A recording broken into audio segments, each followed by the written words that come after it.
Presentation is intended for mature audiences. It contains graphic descriptions of crime scenes, strong language, and adult dialogue. Viewer discretion is advised. Hey everybody, welcome back to my channel. Today we're filming a true crime. This has to do with Sylvia Likens. This is a very sad story. It involves child abuse, so trigger warning. This is going to be really deep, so I understand if you click out of this video. It's horrible. It's horrible. It is terrible. You're probably wondering why I'm in a bonnet right now. We wanted to do makeup and mystery. I kind of got inspired by Bailey Sarian, but you know, since I was lazy all day today, I'm now filming at nighttime. It is now 11:16, so I'm not going to be putting makeup on just so I can take it off. What we're going to be doing is I'm going to be putting on, I don't know if you guys can read that, but it's a hydrating clay mask. If you ever see me looking down, I'm looking at notes. There's just a lot to do with this case. There's a lot of people involved. This girl's death right here. This story is about Sylvia Likens, and I'm also looking down at my mirror if you see me looking down. This story is based in Lebanon, Indiana, in October 1965. There was two movies that I've seen that was based on her story, which is The Girl Next Door and American Crime. I feel like The Girl Next Door tries to make the story seem like she had somebody to depend on, but she didn't have anybody to depend on. The movie, she has like a friend and this guy has a crush on her, and it kind of shows that in American Crime too, but at the end it kind of shows her like having someone to lean on and someone being there for her when she died in The Girl Next Door, and that's not true. No one was there for her. No one was down there in the basement with her. So yeah, let me just hop into the story. Sorry if I'm talking a lot. Sylvia was born in 1949 and died in 1965. She passed away when she was just 16 years old. Sylvia's father was Lester Likens. He was a carnival worker. He spent a lot of years working hard so that his kids, you know, could be taken care of, have a roof over their head.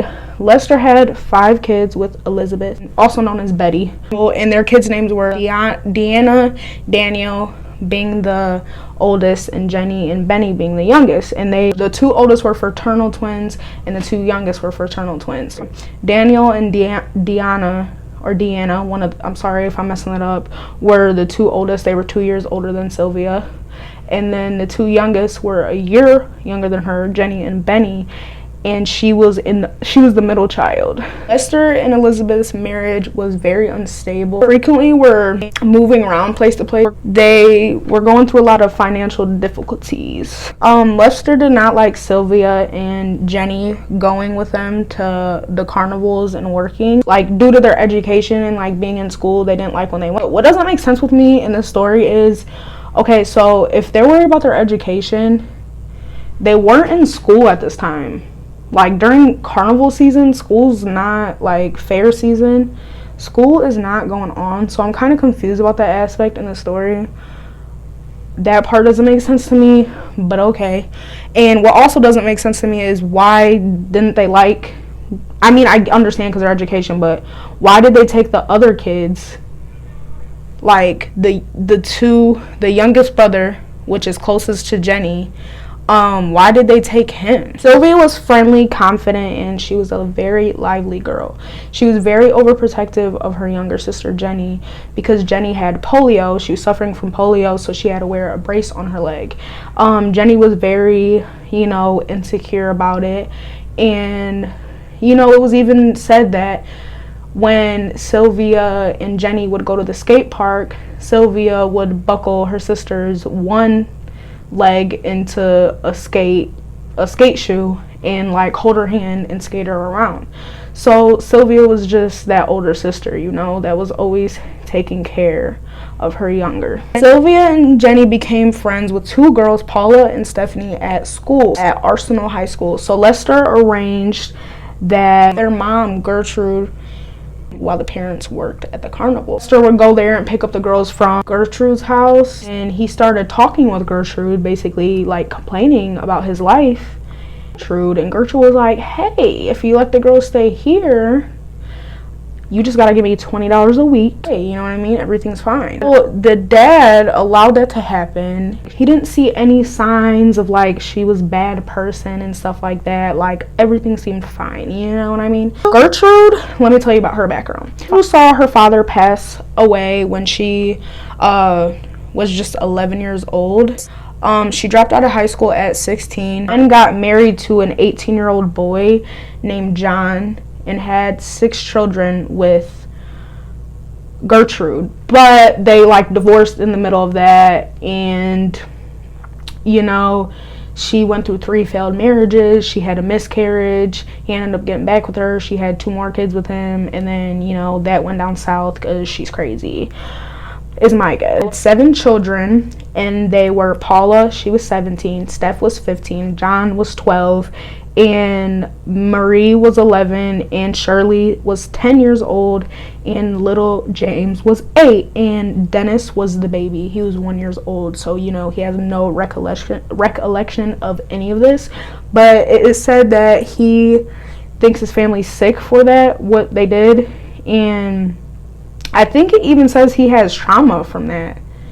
Like, I think you guys just had to search it up because there's so much to go on in this story. But anyways, now I'm going to be looking at my notes because, like I said, there's a lot to go on with this. But before I get into it, you see that, like, Gertrude went through what a lot of people go through, so I don't know why she did this. I'm sure she went through something worse, like before in her life. There has to be no way that she didn't go through worse, because what happens in the story, you're gonna see why. Gertrude agreed with Lester that the girls could stay there if he pays her $20 a week. You know what I mean? Seems fair, right? No, the payment ended up coming up late, and Gertrude basically flipped her every mind that the fact that the payment came late. It came 2 days late, and so she's thinking in her head like, okay, I'm letting your girl stay here with me and you're not paying me, and what, so I'm gonna take my anger out on them. So this is what she did, and this is why I said I had to read off my phone, because I want to explain what she did, and trigger warning, this involves child abuse. So listen, this is like the first incident that took place where, you know, she started beating the kids. Okay, so Sylvia and Jenny, in November of that year, all the Lester Likens had agreed to pay Gernizewski, I'm pretty sure that's how you say it, $20 a week in exchange for the care of his daughter. These weekly payments gradually failed to arrive exactly upon the pre-arranged dates, okay? 1 or 2 days late, okay? In response, Gertrude began venting her irritations out on the kids. She started beating the sisters' bare buttocks, that's what it says, quote unquote, with various instruments such as 1/4 inch thick paddle, making statements such as, well, I took care of you 2 little bit B words. And in late August, both girls were beaten approximately 15 times on the back with a paddle. Paula had accused the sisters of eating too much food. Are you serious? At church supper children had attended. By mid-August 1965, Gertrude Gernizewski had begun to focus her abuse almost excessively upon Sylvia. So she stopped targeting her abuse towards Jenny, and it led towards Sylvia, because Gertrude is a jealous biatch. Okay. Oh, and mind you, Gertrude is like a small little 100-pound old lady, and she has asthma, and she's a chain smoker, and so some of the times she would get too sick to beat Sylvia, so she would have her kids do it, and the neighborhood kids. I'm gonna get into that though. Okay, so this abuse was initially inflicted upon Sylvia. After she had just returned Arsenal High School, initial abuse included subjecting Likens to beatings and gradually eating leftovers out of the garbage can, or leftovers. Okay, so on one occasion, Likens was accused of stealing candy that she had actually, you know, bought with her own money. She was subjected to humiliation when she admitted that she had once had a boyfriend. Like, why are y'all worried about that? Mind your business. Mind your business. It's not your kid. Whatever. That's why Paula, or whatever, in the movie, she was pregnant. and she lied to Gertrude and said she wasn't pregnant. Okay, I'm sorry. I'm spoilers. But if she was pregnant in real life when this was taking place, then like, girl, you're tripping. And they had boyfriends. Stephanie had a boyfriend at 15. Okay, so anyways, upon hearing this, Gertrude was so appalled that, Sylvia had a boyfriend. Suski's oldest daughter, Paula herself, overweight, 3 months pregnant, like I said, see, that part wasn't a lie in the movie, and jealous of Likens' slender appearance. Girl, that's your fault. That's your fault. You was opening your legs and popping your coochie. Like, what are you talking about? So she kicked Likens, Sylvia, in genitals and accused her of being pregnant. Girl, what? This is why I'm saying this story makes me mad. I'm sorry, I'm genuinely mad, and it's not even at the worst part. It's not. I had to look down my notes, but this is just like, I can't remember all this. I don't want to remember all this, so I'm having to look at my phone for this. So much. It's just so much. Occasion as the family ate supper, Gertrude, Paula, and a neighborhood boy named Randy Gordon Lepper force-fed Likens a hot dog, overload with condiments including mustard and spices. Likens vomited as a result and was later forced to consume her vomit. Likens was lately falsely accused of spreading rumors at Arsenal High School about Paula and Stephanie, which never happened. Paula and Stephanie, I don't know who thought to come up with this. Like, I'm thinking Paula was just like, oh, how can we get our mom to beat Sylvia now? So I think Paula plotted and schemed this. And so she came home and she told her mom Sylvia was going around saying rumors that Sylvia was saying that they were prostitutes and stuff. Provoked Stephanie's boyfriend to beat. His name's Coy Harbord. He physically attacked Likens while Stephanie simply watched and giggled. On another occasion, Paula beat Likens about the face with such force that she broke her own wrist. So she had to get a cast, okay? She had to get a cast on her arm. She primarily focused her blows upon Likens' teeth and eyes. Gertrude repeatedly falsely accused Likens of promiscuity and engaging in prostitution. Like, y'all are just trying to set this girl up. Like, y'all want to literally hurt her. Like, that's what y'all want. Like, they're all crazy. They're all crazy. First of all,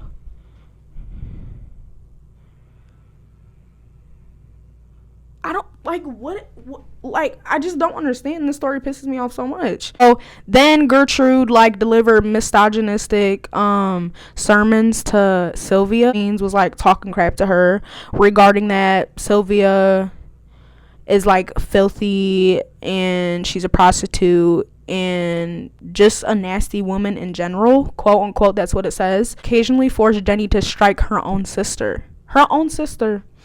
And it was said that, she was scared, which, I mean, I would be scared too. But at the end of the day, I can't talk for her. She probably was terrified, but on my behalf, just how my character is, I don't care. I'm not letting my sister get beat. Like, I'm gonna get crazy. I'm gonna get crazy in this mother father, because I'm not letting my sister get beat in front of my face, and I'm not joining in on your guys' little evil thing going on. Like, I'm calling the cops, I'm running to someone, and I'm telling someone. But anyways, she was scared. Jenny would comply to do it. So Coy Harbord and several of his classmates frequently visited the Benesuskis' residence to both physically and verbally torment Sylvia, often collaborating with Benesuski. So they would all, like, just imagine just a whole bunch of neighborhood kids and an old lady beating on a 16-year-old girl. Like, imagine it. Children would join. She had 7 children, so they all would join in. This is at least like 14 people in her household beating on this one little girl. With the active encouragement of Gertrude, these neighborhood children routinely beat Sylvia, sometimes using her as a practice dummy in violent judo sessions. Oh, and they would also burn her body. Like, they would take matches and they would dig, like, they would carve in, like, letters and put, like words on it, like, saying, like, I am a SLUT. I don't want to get demonetized, so carve that. Like they would burn up a needle and then carve it into her skin. So they branded her. They lit her with cigarettes in excessive of 100 times and severely injuring her genitals. Gertrude eventually forbade Sylvia from attending school after she confessed to having stolen a gym suit from the school, after Gertrude had refused to purchase her any clothing. Like, girl, you're getting $20. Like, what are you doing with the money that you're receiving? Because at this point, you're getting money to take care of the children. So you're refusing to buy her a swimsuit. So anyways, after Gertrude had refused to purchase the clothing for her for this act of theft, you can already imagine what's about to take place now. Gertrude whipped Sylvia with a police belt, which I don't understand how she got a police belt. Like, Gertrude then switched her conversation to the evils of sex before marriage, before repeatedly kicking Sylvia, as Stephanie relied to Sylvia's defense, shouting she didn't do anything.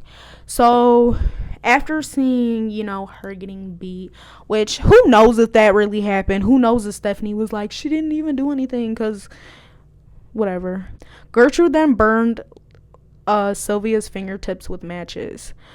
Before furthering whipping her, a few days later, Gertrude repeatedly whipped Jenny with the police belt after she reportedly stole a single tennis shoe from the school to wear on her strong foot. So she just needed one shoe for her strong foot because, she had polio. She had to have a brace on the other one.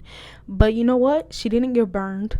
She didn't have to eat her feces and her puke. And so anyways, the Likens sisters were fearful of notifying either family, because you're probably wondering now, why didn't they just notify their family or adults at their school at the increasing incidents of abuse and neglect they were enduring, as both were afraid that doing so would only worsen their abuse or their predicament. So Jenny in particular struggled against the urge to notify her family, as she had been threatened by Gertrude that if she were to tell, that she was going to get the same punishment as her sister if she did so. Jenny was also subjected to bullying by the girls in the neighborhood, in addition to, just talking about her sister and talking about the situation, or just alluding to Sylvia's situation. That's what I'm basically saying. So in July and August, both Lester and Elizabeth would visit they would visit the girls. When they would get there, Sylvia would show no sign of abuse, which I don't believe that. I don't believe that, and at all. I don't believe that they didn't see nothing. I'm saying, I feel like they should be checking their children. If all this is happening, they should be seeing all the bruises and stuff. But I don't know, man. I don't know. So the last occasion Lester and Elizabeth visited their daughters was in late August. On this occasion, neither of the girls exhibited any visible signs of distress about their mistreatment to their parents, likely because both were in the presence of Gertrude and her children, so they couldn't even say nothing because Gertrude was standing there looking and probably just observing, make hush, because what's about to happen when they leave. After Lester and Elizabeth had left the Benisuskis' household, on their final visit, Gertrude turned to face Sylvia, and she stated, "What are you going to do now, Sylvia, now that they're gone?" Girls encountered their older sister, Diana Shoemaker, at a local park. Both Jenny and Sylvia informed Deanna as to the abuse that they were enduring at the hands of their caregiver on occasion, adding that Sylvia was being abused, almost always for things that she had never either done or said. Neither sisters mentioned the actual address where they resided, and initially Deanna believed her sisters must be exaggerating the situation, their claims regarding the scope of their mistreatment. Several weeks prior to this occasion, Sylvia and Jenny encountered Deanna in the same park while in the company of 11-year-old Marie Benisuski. So Marie overheard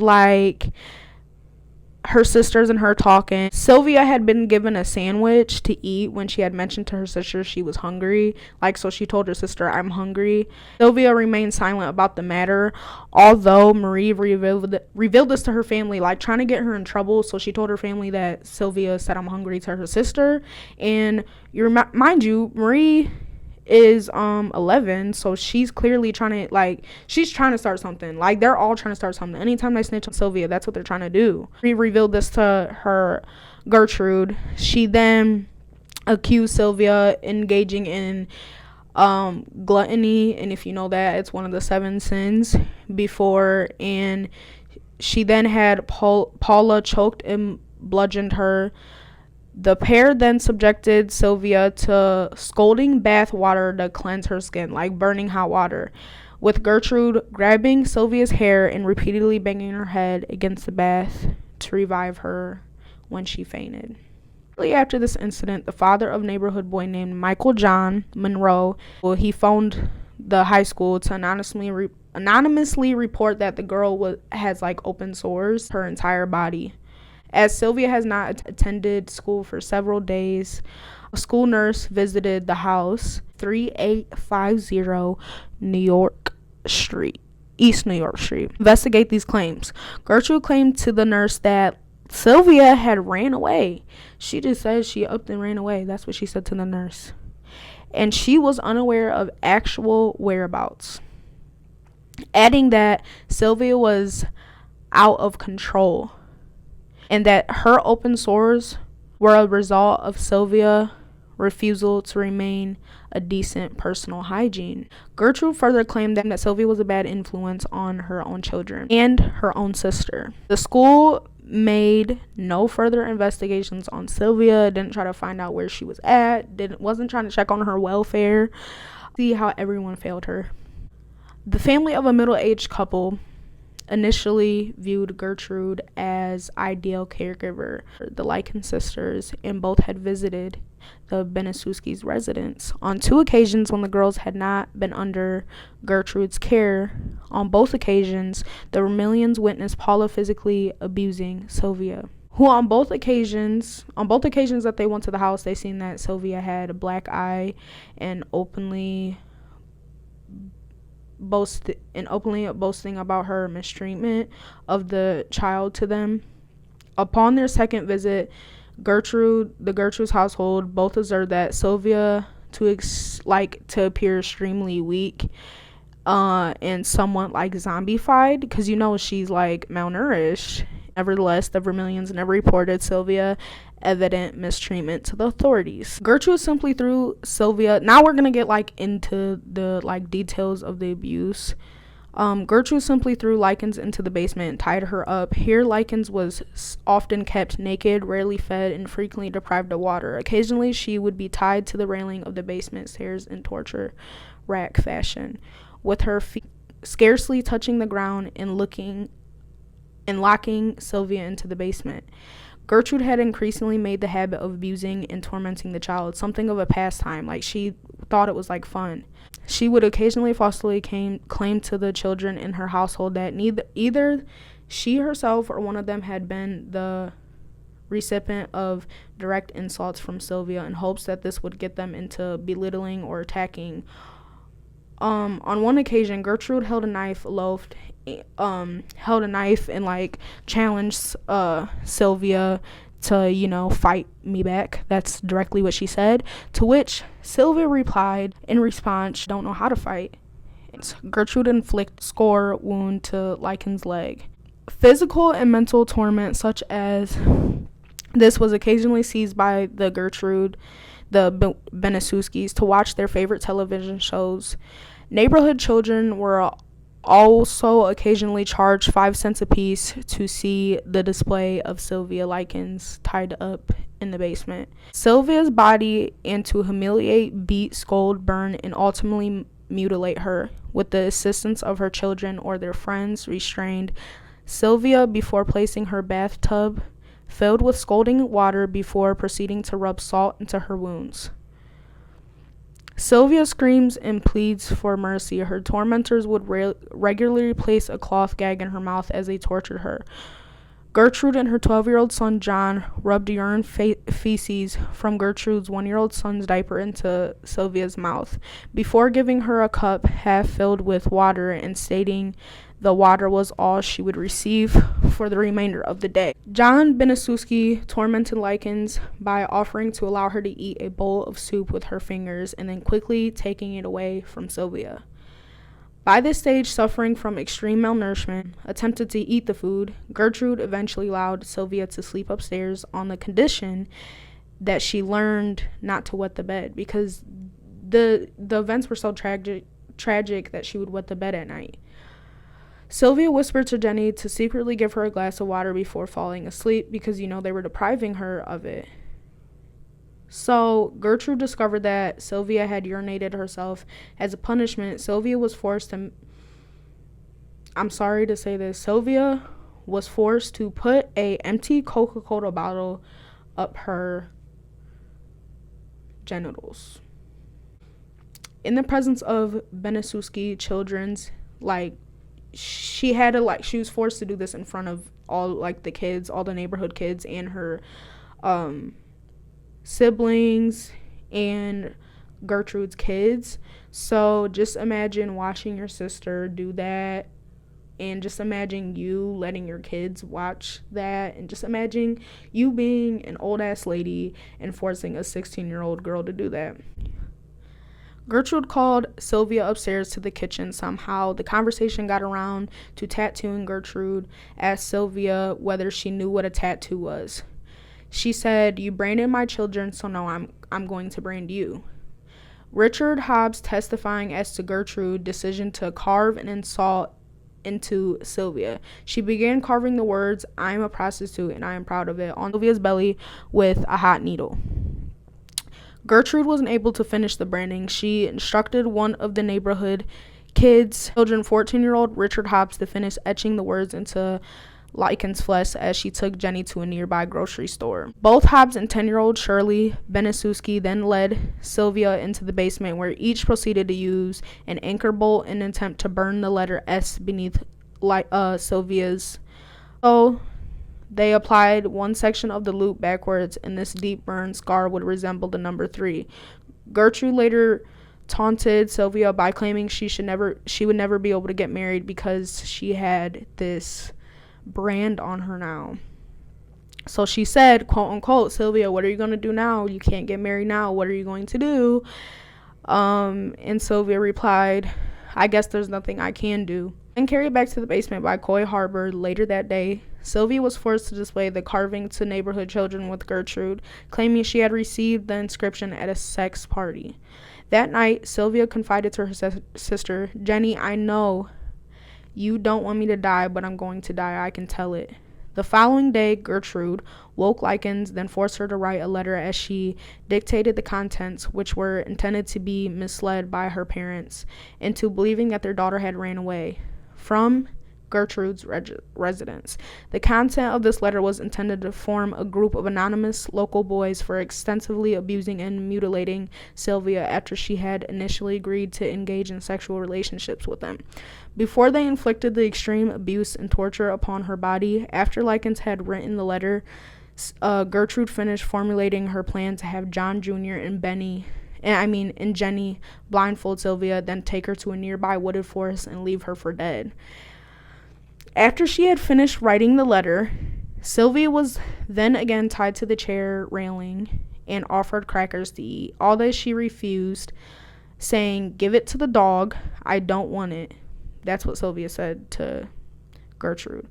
Gertrude forced the crackers into Sylvia's mouth, for she and John Benisuski beat her regularly above the stomach. Gertrude Benisuski finally accepted that efforts made to revive Likens by bathing her in her own efforts of twice striking Likens' face with the book to revive her was unsuccessful. She instructed Richard Hobbs to call the police from a nearby phone. When police arrived at her address at approximately 6:30 p.m., Gertrude led the officers to Sylvia, extensively bludgeoned and mutilated body lying upon a soiled mattress in one of the bedrooms. Before handing them the letter she had forced Sylvia to previously write to her dictation, also claiming that she had been doctoring the child for an hour or more prior to her death, having applied rubbing alcohol to Sylvia's wounds in futile attempt at first aid before she had passed away.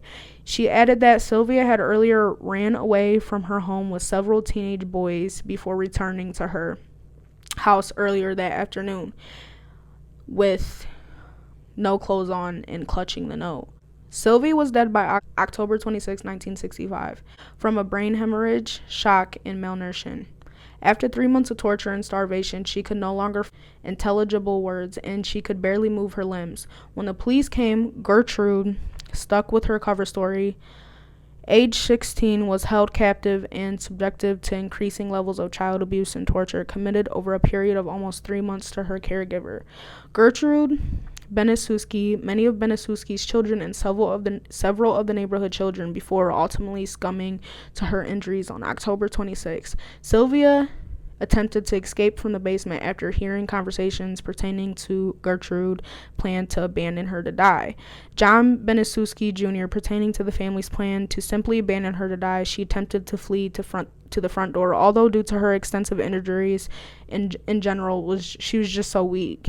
Gertrude caught her before she could escape the property. Sylvia was then given toast to eat, but was unable to consume the food due to her extreme state of dehydration.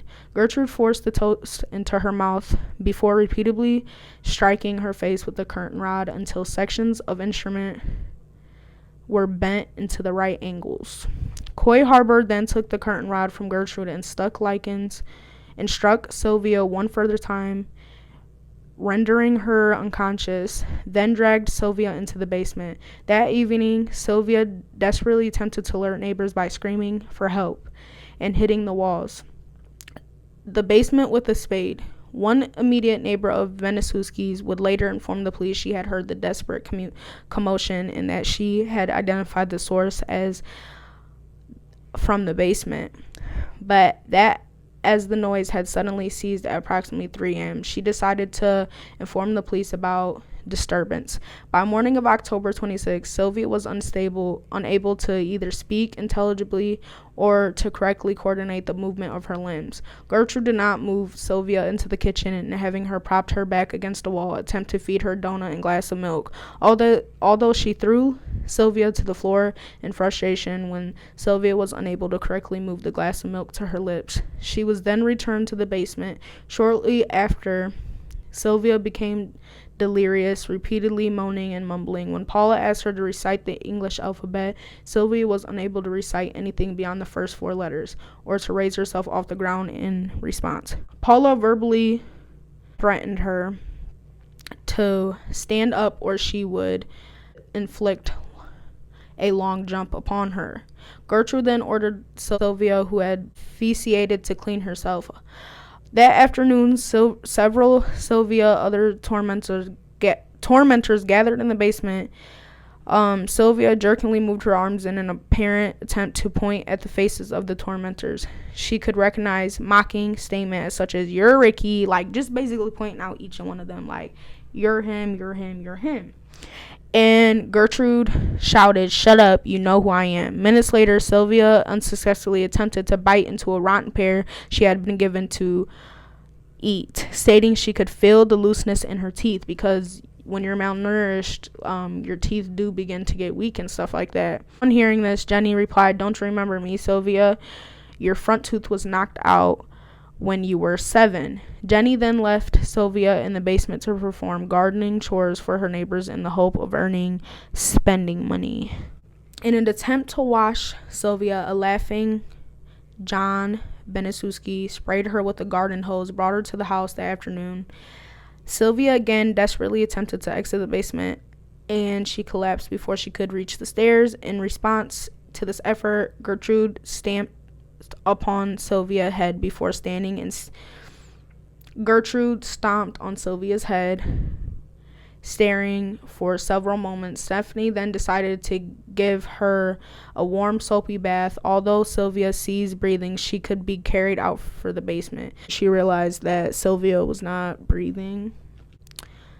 She attempted to apply mouth to mouth, probably to bring her back alive so they could beat her some more. As Gertrude repeatedly shouted her belief to the children, like she basically was saying like, this never happened, she's not dead, she's not dead, she's not dead. Sylvia was simply fake. She was like screaming that Sylvia was faking her death. That's what she was saying to all the kids.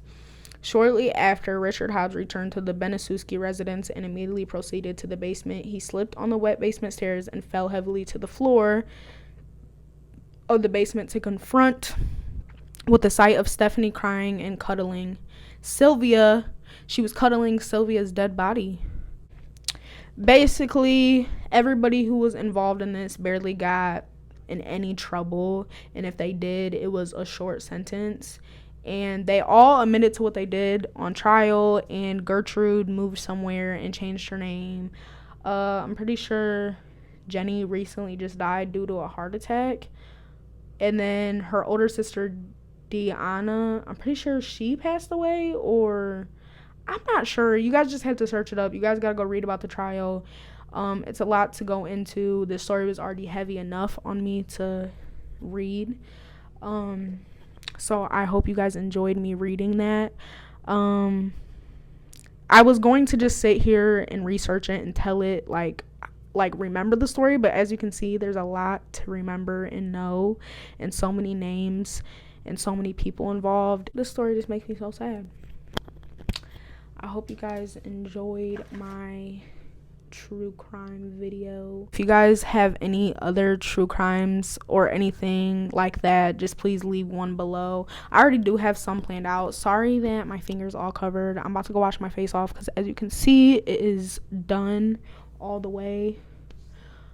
I need to get this off my face. I'm about to go to sleep. So good night, y'all. Hope y'all sleep good. Let's just take a moment of silence for Sylvia.